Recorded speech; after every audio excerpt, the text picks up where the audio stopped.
काज़ी अहमद में लॉकडाउन सबब परेशान पोरियतन धरणो हयो जडे त पुलिस पारा लठबाजी कई वई। कोरोना वायरस खां बचाव लाए सिंध हुकूमत जे लॉकडाउन वारे फैसले ते 6 ॾींहं में शहर बंद हुजण करे बेरोजगार पोरियत मर्दन तोड़े औरतन पांजन मासूम बच्चन समेत पीपल्स पार्टी तालका ऑफिस आडो 2 कलाकन ताईं एहतजाज करण बाद बाईपास ते धरणो हयो, जिते काज़ी अहमद पुलिस मथन लठबाजी शुरू करे ॾिनी जडे त एहतजाज कंदड़न वट को बि चूंडियल नुमाइंदो या ज़िले ऑफिसर न पहुतो।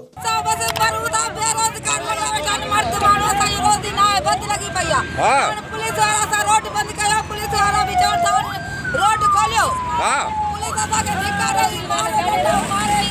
लाए तो रोड था मजलूम यतीम घर में हिकड़ो दरवेश एतरो छोकरो थम भाई डिगी के एतरो छोकरो थम वो थम को गाल काने का असा वट मुझे काश काने विजिट कयो अवामी आवाज़ मीडिया ग्रुप की वेबसाइट awamiawaz.pk।